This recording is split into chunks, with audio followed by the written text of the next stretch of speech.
Hello everyone, my name is Pixelriffs and welcome back to the Minecraft Survival Guide. I hope you're all having a good day. If you've been watching this series for a while, you might be wondering where on earth I am, because this does not look anything like our home area. There's no builds around, we're surrounded by sunflowers, but I've still got all my gear, so this can't possibly be a different world. No, my friends, this is the same Minecraft Survival Guide world, but I have traveled about 6,000 blocks away on the x-axis, and surprisingly little with any variation on the z-axis. Out to this area because I want to start a big build project here, and I've been scouting my world for a couple of locations for a radical transformation of pretty much everything we see in the landscape here. Give or take the height of the mountains, which I think are majestic, and that's one of the reasons I chose this area. I want to fly up into the air and show you around a little bit, which is difficult to do if you're taking off from inside a group of sunflowers. So I was looking around my world in Chunk Base for a little bit, trying to find some more areas where there were combinations of frozen mountains and cherry groves. And I settled on this area when I noticed it had a couple of split apart cherry groves next to two really large mountains and a really large cherry grove biome over here where this mountain range continues. I also saw a pillager outpost nearby and a village really close by to that, plus a lot of tall terrain, which gives you a lot of scope for working with the landscape. Now, some of these features are present at our home mountain, but I really wanted to do something very transformative with the local area and work with a really solid build theme, which I don't really have going on at our home base right now. I built in a variety of styles there. There's a floating pirate shipwreck not too far away on a floating island, but a lot of the rest of it feels very grounded and down to earth, but it doesn't really follow a specific build style. Here I want to throw a build style into full force. We're going to work with a kind of magical fantasy world, but maybe throw a little bit of steampunk in there. I just want to do something really transformative. And so around here, there's a few elements I really want to work with. This kind of hilltop over here has a pillager outpost on it for now, but it's also a really great place to build a castle, kind of a defensible position on higher ground, potentially controlling the river around here, and there are a couple of villages nearby actually that could be roped into the lands surrounding the castle. I also want to work with pillagers quite a lot, and so if the castle ends up on the same land as the pillager outpost here, then pillagers will end up respawning here and almost populating the castle, which I think could be a really interesting dynamic for the place, if a little bit difficult to build around here if we're constantly getting shot by crossbows. Having a couple of villages nearby means I don't have to worry too much about curing villagers from zombies, and we can get a bit of villager trading set up here if that's going to be necessary for the build project. And more than anything, the variety of scenery here was really fun for me. There were caves around, there was this river valley, a lot of really cool tall terrain. I just want to work with this stuff. And so I thought we would dedicate today's video to creating an easy path out here, basically. A fast travel network that would allow us to go back and forth to my base where I've stored a lot of resources up until this point, many of which we'll end up using in this build project. And that means we get to talk about fast travel opportunities. But first, I need to find where I've stored all of my obsidian. There we go. I'm pretty sure it was in here. We got a few ender chests we could break down if we needed them, but I just need a little bit of obsidian for a nether portal. We'll grab a flint and steel from the utility box as well, and of course, when we set up this nether portal, it's not going to be anywhere near anything we've already built in the nether. In fact, it's in a soul sand valley, miles and miles from home. But if I check the coordinates, it's only 700 or so blocks from zero. It's not too bad. Location could be a little bit better though. There's some skeletons around, obviously a higher chance of getting shot by ghasts, and we want a nice easy trip home. So in fact, the first thing I'm going to do is take down this nether portal and reposition it so it's in the ceiling. And I should clarify for the folks who are aware of concepts like this, when I say the ceiling, I don't mean on the nether roof. I don't mean above the bedrock, which it is possible to get to with a little bit of effort. Instead, I mean up here in the netherrack, kind of separate from the biome that exists down below, even though it's still technically inside a soul sand valley. We are going to create a tunnel that returns back west in the direction of our base. And the chief reason for doing this up here is because it's a really simple way to get a straight path from A to B that doesn't have to interact too much with the biomes of the nether cavern, although we do occasionally get pockets of lava lava in here, but it means a minimal amount of bridging over lava, a lot less mob interference, and the opportunity to create a safe path from A to B. We're digging at a height of 114. The closer to the nether ceiling, the better in theory, but obviously in practice, we need to get back down from here to the portals that we built closer to homes, so I think it's probably going to be a wise idea not to dig this too high up. But there are still cave systems and ravines in the nether ceiling, so if you dig it too far down, you risk opening up a large space that you have to bridge over, and that's going to require a lot of materials if you're traveling this distance. But judging by the F3 coordinates, we're now getting back into the range I would expect to find our original portals, and it certainly seems like we're getting back into the Basalt Delta terrain as well, so I think we're almost there. At this point, I'm going to dig down just to get my bearings, see where we are, see how close we are to our original nether portal, and where we need to start digging up. Okay, there's my markers, my original scumpasses that I've led back here, and yes, that's our central portal. So I think I actually overshot slightly. I think what I'm going to do is build a temporary staircase up to this little patch of netherrack here. That should get us up to the ceiling nice and comfortably, and from here, we can start on our main transport solution that's going to carry us 800 blocks or so away in mere seconds. Now that we're back in the overworld, we have to ask ourselves, what are the fastest ways for us to travel in Minecraft with relatively little resource consumption? Sprinting and jumping is a reasonable enough way to travel around smaller spaces, but over longer distances it becomes a little bit laborious, it does take a fair amount of time, and also leaves the player fairly hungry, since sprinting and jumping both consume hunger pretty rapidly. We could lay down a path of soul soil and soul sand, which would take advantage of the soul speed enchantment I've got on my netherite boots, but unfortunately decreases the durability on those boots pretty heavily. Likewise, setting up a speed beacon or using speed potions would increase our travel time on foot, but it simply doesn't measure up to some of the other ways we can travel. Like elytra, for example. Flying around with elytra is one of the faster ways to get around, but that's another one of the reasons I wanted to consider resource consumption in this, because not only are we using fireworks regularly, we're using elytra durability as well. It took about a third of my elytra to fly out to that location in the overworld. It would take a fraction of that to travel back in the nether,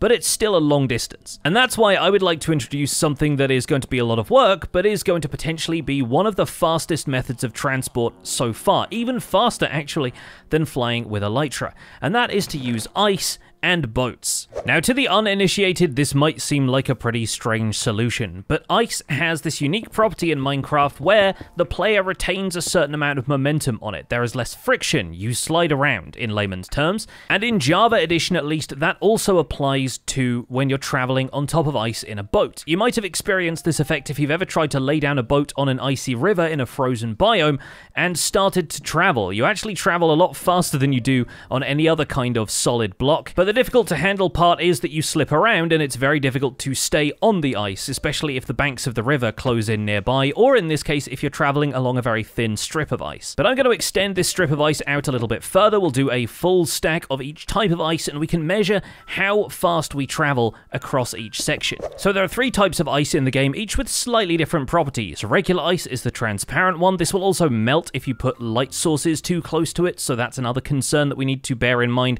for traveling in the nether.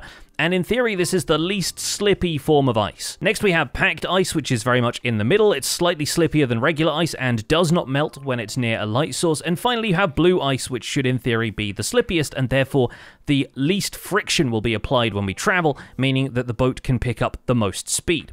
Let's measure that quickly by popping the boat down here. I'm just going to hit forward on here and we should travel pretty fast. Then we'll try the packed ice and I'll try my best to stay in the middle here. And yep, there we go. We've reached the end. And finally, the blue ice, which is even faster. Once again, I'm going to play each of these side by side so you have a general idea, and we could benchmark these in a variety of ways, either in-game using some sort of timer or using mods which will show us the exact speed at which we're traveling. But to summarize, your maximum speed on these types of ice is about 40 blocks per second, and blue ice allows you to get up to 72 blocks per second. Compare that to the top speed of a boat on water and it's about 9 times as fast. Normally a boat will travel about 8 blocks per second in water, 72 blocks per second on blue ice is phenomenally fast. And considering that the portal I'm making out to our project area is about 700 or 800 blocks away, we could get there in about 10 seconds if we used a road made out of blue ice. The main problem with using blue ice really is its relative scarcity. I've managed to obtain all of the blue ice that I have right here from mining out icebergs in frozen ocean biomes, which is unfortunately going to take some time unless you bring a beacon with you, because with just an efficiency pickaxe, you can't insta-mine blue ice the way you can regular ice and packed ice. If you want to get hold of some more blue ice, you can compact packed ice in a crafting table in a 3x3, but unfortunately,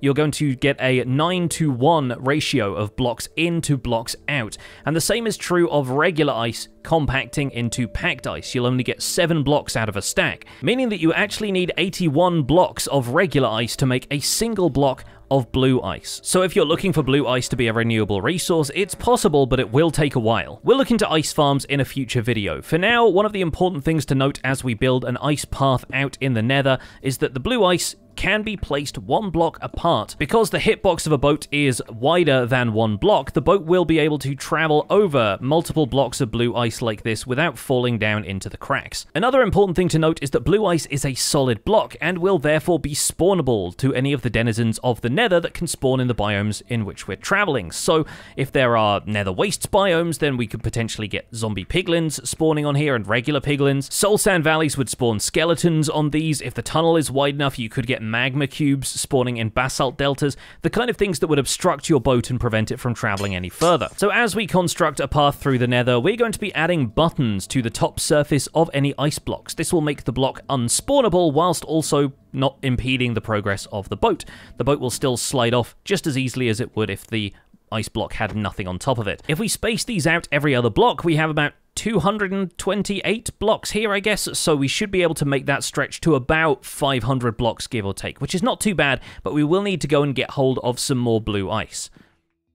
For that, we're going to return to the Mushroom Island, where there is a nearby frozen ocean that should have plenty of blue ice bergs in it. It is slightly faster to take down the packed ice if you want to craft it into blue ice, but there is plenty of natural blue ice occurring here, so I might as well just grab all of this. And from just this little mass here, we got an extra 6 stacks or so I think that should be enough. And back here in the nether, connecting to the tunnel that I dug out, we're going to make sure there's at least a 3x3 tunnel here, where the blue ice is going to go at floor level, and it's going to be spaced out 1 block apart like this, so we're going to need some slabs or something to go around this to prevent spawns on blocks around the ice as well. Oh, and after a little bit of work, we've got the full ice road all the way out to the portal, and I brought some supplies with me. I'm going to turn some mangrove logs into slabs, which will fit the red atmosphere here in the nether quite well, and I'm also going to be building with a lot of mangrove and other red materials for some of the early builds in the area that I have planned. But we're going to slab the area around that, and as I mentioned, we're also going to break some logs down into buttons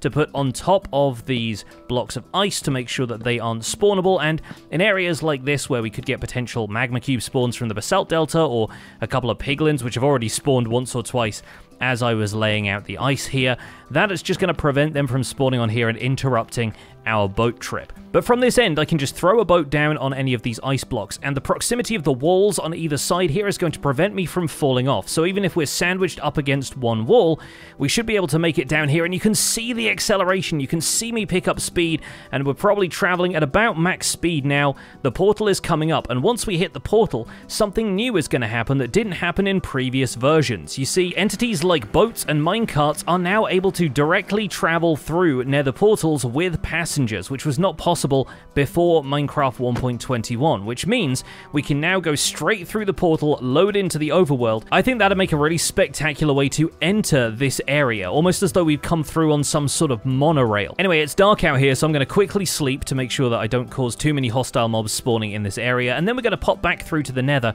so I can slab the rest of that roadway and button off all of the ice blocks. And now, after a little bit of extra work, our ice boatway is done. There's still a couple of holes in the walls that I would like to patch, and I've widened out this area here because I kept smacking my head on the ceiling every time I got out of the boat at this end. But as you can see, a little bit of extra piglin proofing might be required just to make sure they don't wander up onto the track from anywhere that is a solid block. But the slabs and buttons here are spawn proofing this entire tunnel, meaning nothing should interrupt us on our trip down here. And I'm going to try that out now by speeding up to ludicrous levels of speed as we travel through here. It should only take a couple of seconds to reach the portal. The blocks are flying past. Even the biomes themselves are flying past as we go. And then within about 10 seconds, we've hit the portal. We load immediately into the overworld in our boat. And what I'm wondering is, in time, when we set up the rest of this track and probably rescale the portal, this cow wants to take the same trip. That's adorable. I think we could maybe even try and figure out if it's possible to preserve our momentum traveling from portal to portal, right? So if we come through the portal at that speed in the Nether, does that translate to the overworld? My instinct says not. I think it used to be the case where your momentum was preserved when you traveled through the end portal, and that's why if you fall from a great height and go through the end portal, you end up going splat on the obsidian platform in the end, and I think that was recently patched out of the game. So the same may be true of Nether portals, where if you transition between dimensions, it resets your momentum back to 0. If that's the case, not a big deal. We just need to set up another ice boat road over here that feels like it continues the monorail, and then just keep holding forwards so we continue our journey from there. But coming out of this portal into some sort of like monorail station where we can get off, or maybe even have this area accessible via a series of ice boat roads that will take us from landmark to landmark in here, that is really my goal. And further out, we want to build something that feels more like a foot entrance or a vehicle entrance, possibly even over near where that village is. But this whole area, I think, is going to be something I want to transform over the weeks and months to come into a big project area. It's still going to include farms and bits and pieces, technical builds. Obviously, we've got the pillager outpost over there. We've got some villagers we can trade with. There's a lot we can do with this area, but the scenery was just speaking to me, and I didn't want to do all of this near spawn, where I'm still not 100% certain of our build style. Already, the Endermen are trying to steal the grass blocks, though, so I'm going to go down and do something about this if I can get hold of that Enderman. Nope, it's daytime, so it looks like he's going to teleport away. Never mind, folks. That is where we're going to leave this episode of the Minecraft Survival Guide. A short but sweet one, and hopefully you've got a fun idea to use ice boat roads in your world now. At the very least, it will get you from place to place through the Nether much faster than you could ever be transported in the overworld. And the Nether is already fast travel, so this is even faster travel. Well, thank you so much for watching. My name has been Pixelriffs. Don't forget to leave a like on this video if you enjoyed it. Subscribe if you want to see more, and I'll see you folks soon. Take care. Bye for now.